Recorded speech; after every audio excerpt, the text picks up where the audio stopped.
Welcome back. I'm still with my guest, Pastor Shimi Kotu of Shimi Kotu Ministries. We've got the CEO of the CRL Rights Commission, and we're talking about should background checks be done on every individual who comes into the country, who expresses some interest in opening a church. Is the integrity of the church in danger if we don't? The South African Council of Churches believes we should, and the CRL agrees. Pastor Kotu says a secular state cannot and should not regulate a divine church. Remember that we ask you to be a part of the conversation, and you've given us some comments on Facebook as well.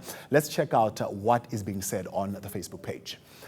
Nepsta Khaunewe says it's a good idea only if those who are going to regulate churches were not corrupt themselves. What I am thinking is government must come up with laws which make it hard to open a church, let alone to run one through a heavy tax and regulated regime. Mulebukeng Rapulane saying, you are saying an ungodly government cannot regulate the church? That's what you're saying. Does it need a special body? No. Right? Can we get benefit from this? Listen, a key recommendation here is that let's come up with an umbrella body that is going to look not maybe so much at the criminal element, because you're saying we've got enough laws, there are police, and people who are criminals, they must be arrested. But maybe let's talk about the ethical part of it. That is going to regulate that, you are behaving ethically. The question that should be asked, and then if it has to do with the response we've heard from Braedi so far, it's quite concerning me. Because he said nothing specific to the subject matter. He speaks around in circles, hypothetically, and all of it. What is the CRL Commission concerned with specifically regarding churches? And I'll tell you what. The reason he says whoever they approached said there was not enough laws to do this is that's how far a secular government should go in regulating society. If you're going to operate a non-governmental organization, register it. If you're going to be handling public funds, you have tax in place. All these exist. The only aspect of the so-called church life that seems unregulated is what we believe and what you do. Yeah. Now, there are two things about it. You can never regulate what I believe. It's my constitutional right. For what I believe to be legitimate, it cannot be institutionalized. I don't have to belong to anybody to exercise my constitutional rights. You can never force me. You and I can sit and decide, we're going to start the church that worships TV. We don't need to be institutionalized. It's our constitutional right, as long as we're not breaking any law. You can't tell me, for me... people have started a church that apparently congregates around beer. Yeah, that congregates around beer. What law are they breaking? But that's the problem, isn't it? Ethically, as a pastor, you're saying you don't find any problems with that? But don't forget, a secular state in a multi-faith and multicultural context defines truth as relative. That's the problem I have. You are a secular state. How are you going to judge between a false and a true prophet? Because where we sit as Christians, the Bible defines that. So you're going to have to be first a believer in the Bible before you can tell a false from a good teacher. Where you are seated at a secular church, you have no idea of who's the real preacher between Ray McCauley and the Khabula church. As long as none of them is breaking the law, they're within the right to practice what they want. Hence, they say, get your peers who are in the space, who are preachers themselves, to then regulate you. No. And hold you to account. Let me tell you why that wonder. Because to some extent, sectors of the church have been regulated. The SACC is a regulatory body. The IFCC is a regulatory body. There are a lot of regulatory bodies, but none of them have been able to stamp out corruption. You can't stamp out corruption if it's not attached to any criminal activity. Corruption is an abstract term unless it can be traced back to breaking the law. The Khabula church guys, I think they're doing foolishness. But how do you even begin to close them down? On what basis? If they believe that you open the Bibles and drink beer, what law are they breaking? The CRL Commission is hiding its true intent. One would say they're breaking the laws of the God that you believe in. Precisely. And then if somebody is breaking the law of God, a government that does not believe there is God should intervene on behalf of God. Please, Thabo. They don't believe there is God. So now they are intervening on behalf of God. So that means I'm going to give you an opportunity to respond. But first, though, let's get our first caller for tonight. It's Emmanuel. He's in Durban. Emmanuel, good evening. Hello, good evening. I'm on the line. Yes, what's your comment and what's your question? Go for it. Hello, good evening. My question and my comment is, the pastors, they always ask us to pay for 10% of what we make. Yes. And I want to ask them also, they are living in the country, how much tax are they paying for how much they make to the government? Okay. Because they go to hospital for free, Yeah. and they are not paying anything. We pay to them. Yeah. So pastors, they don't pay nothing to the government because them also, they belong to the state. Okay. That's Emmanuel there in Durban. There's evidence that's been produced by the CRL that says there's tax evasion. Doctors don't have bank account. Ray says they take it out in bags out of the country. If there is that, call the law enforcement agencies. The CRL is not a law enforcement agency. Are they going to replace the cops, the commission of whatever? Listen to me. The CRL commission, as far as I'm concerned, is operating outside its mandate. Its mandate is to ensure that everyone's cultural, linguistic, and religious rights are not violated. Let's not go further. Let's just give you an opportunity to respond. You want to intervene on behalf of God. Yeah. Well, I think we must set the record right here. One, Civil Rights Commission never wanted to say to anybody that we are closing the churches. You can go through our report, you will not find that kind of information. People are being misled there. The second thing is that we, as a commission, established to promote the religious rights of communities, have a responsibility to assist the religious sector to operate orderly. And that in itself does not mean that Civil Rights Commission is getting into doctrinal issues. Yes. We are not dictating any issues when it comes to doctrines. Yeah. But we are suggesting, in terms of our report, we are recommending that the religious sector, looking at the challenges that they are going through, looking at what is happening, and again, informed by our own constitution. Because whether you're a religious person or you're a religious institution... Let's cut through the political speak and get to the heart of the matter. To the heart of the matter. How are you going to tell a false prophet from a true prophet now, if you don't believe there is God? There is God No. and there are prophets. Now, that's the question that was in front Now, of you. who does not believe that there's God? Because the environment gives that opportunity to everyone. So it's very difficult to say, there's somebody does not belong to God. But what we are saying But then here, you are conceding to what he's saying. What is your definition of a secular state? What is your definition of a... The CRL Commission cannot redefine. You can't redefine. No, we are not redefining. As a Section anything. 9 body, you can't redefine what type of government we have. Finish. The Constitution renders us a secular government. But it also gives... But let's listen. And as a secular government, what tools do you have to tell a false prophet from a true prophet? Yeah. So what we are saying If here... there's no criminal activity. Yeah. Hold on. And I think we need to be very careful here. It is not our responsibility to say this is a false prophet, this is the correct prophet. Hence, we are proposing a peer review mechanism. It is people like him who should be able to tell government that this one is a false prophet. Here's the problem. Who is going to license the people after? Exactly. Now, look, that's what I must actually explain. In terms of the peer review mechanism that we are proposing, we are saying each peer review will be responsible for its own people who believe in the same things. And they should be able to take care of everything that takes place within the very same space. Now, they are the ones who should be able to say to government, we have 50 religious leaders within our own setup. Please issue, a recognition or register them, and then we give them to them. Let's have it up with some of our callers. And that's exactly what we're saying. Let's have it up with some of our callers, and then you're going to respond to that. We've got John. He's in Vereeniging. John, good evening. Yes. Welcome. Go for it. Okay. What's your question? What's your comment, John? Good evening, Thabo. Let me just chip in. I think I've got serious problems with CRL. Yes. What's your problem? Yeah. CRL is sitting with a report that was based on 81, a sample of 81 churches. Yes. 85, maybe. I think that's what they said.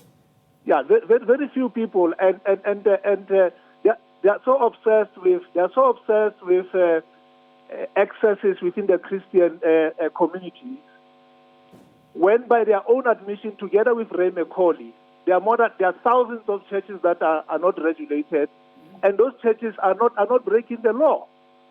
And you're not talking about closing the training colleges of Sangomas, where there were documentaries that show there's rape that is taking place there, and you have 2 or 3, 4, 5 people transgressing the law, then you're talking about regulation.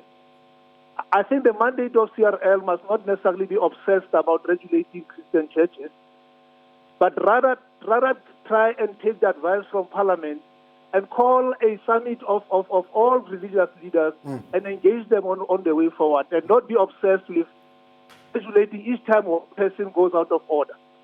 Oh. All right, John there in Vereeniging. What do you say to that, Eddie? This issue of 85 or so people that you consulted came up in Parliament. You went to Parliament, you said, here are the recommendations. Parliament said, this thing of yours. You also didn't consult broadly. One of the issues that they were discussing. Well, they said, go back, think about it. We recommend call maybe a bigger forum of people to come and talk about it. Yeah, but by the way, you must remember, they are suggesting the way forward, from our report, that perhaps you should do this.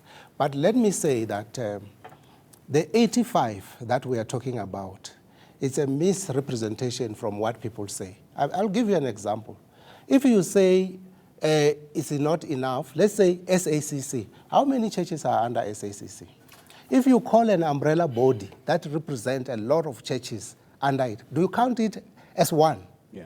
If you call ZCC Church, for instance, that has got 11 million people in this country, how do you contextualize that and say it's one? Shimiko, you've got No, an answer. I mean, He's got an answer to I have that. an answer. I know he does. I have an answer. On the SACC and all the other churches that And were let me left tell out you of it. why, in the same breath, your peer review won't work.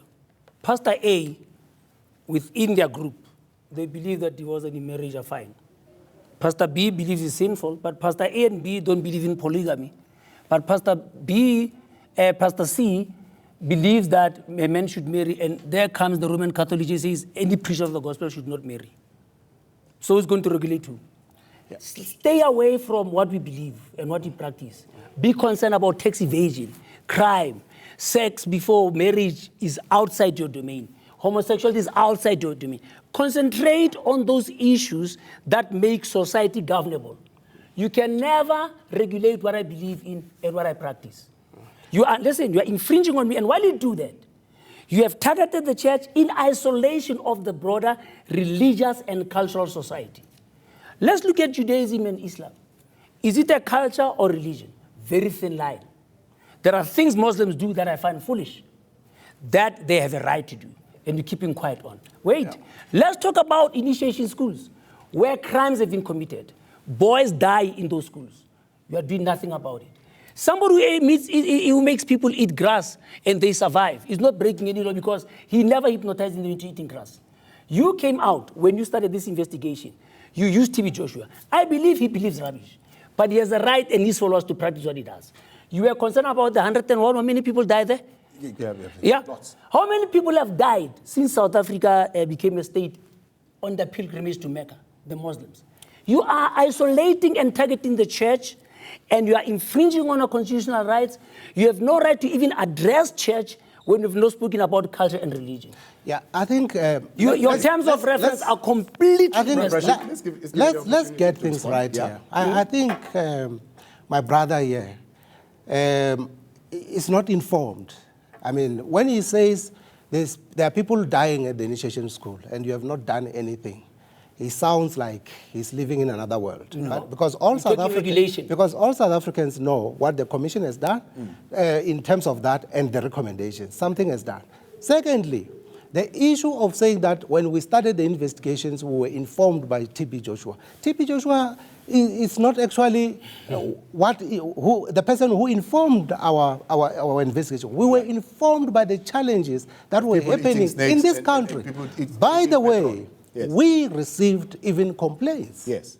That has to do with that from the religious sector. Right. So religious sector should not be able to claim. The religious sector is a broad thing. And the challenge that is arising is that you went to the SACC, they went to the guy, Penwell, and they said, Chief, stop feeding people these things. Don't do that. He said, no, I'm not going to listen because God told me this is how I demonstrate divine power.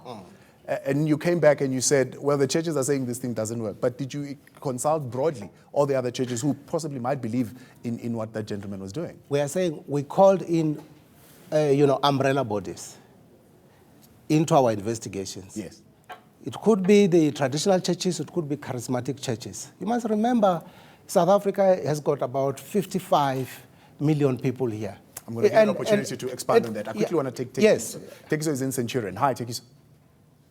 Baba unjani? Siyaphila bhuti. Hi, ngiyaphila. Doctor, how are you?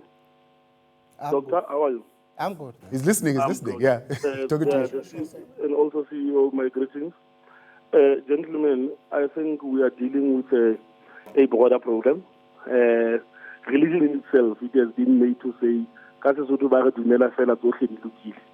and the challenge about that is that even when people fall prey or to these carnivals that are coming from other countries, I don't want to be xenophobic on this matter, but the outcry of or the outcoming of so many pastors from Nigeria is because of now.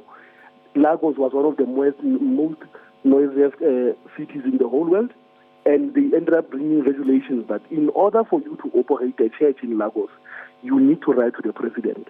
That is why they were regulating the formulation of a church. I think even with us, we need to ensure that we regulate the establishment of an NGO or a registration of a church, but what they practice within the church, we cannot regulate. Because it is the very same members who believe that when they ate grass, they felt better, they saw prosperity from drinking petrol. Yeah. And when somebody believes in something, it is within their system. But Thank you, sir. I agree with the doctor. Fantastic. Thank you so much. That's Tekiso there in Centurion. Point being made. I'm saying what he has a point on is the fact that much as there is need for order, government has no part in defining the belief aspect of that. Yeah. What you don't know is, not in South Africa, if you'd done your study, you'd have known how fully your process is. Not even in South Africa. The larger portion of the Christian community is uninstitutionalized. The home church movement is on the rise around the world. So you've consulted a handful of people who agree with you, and in isolation of the broader community that will be affected by it. The church as an NGO should be regulated as an NGO, not as a responsible. Needs a minute before we close. Go for it. Now, what I'm trying to say here is that he continues to say we have consulted a very few people, and I'm arguing to say we have consulted umbrella bodies that have actually represented millions says, in this. This is what Cocter says. Yeah. Cocter says go and convene a broader summit. But what is, well, I don't want to, to sound like I'm contradicting what Parliament is saying, but what is a broader summit? In South Africa, I don't know what a broader summit is. With 55, where will you find? But they are it? saying the ones that you consulted are not broad enough. They're not representative. You see, enough is also something that you will have to define. We're out of time. Unfortunately, we're going to leave it there. Gentlemen, thank you so much for coming through and having it out with us. And that's it for this edition of Let's Have It Out. Keep the conversation going on social media. You can use the hashtag LHIO. Thabo Mdluli will be your host tomorrow. I'm Thabo Mdluli. I'll see you in the morning. Thanks for watching. Good night.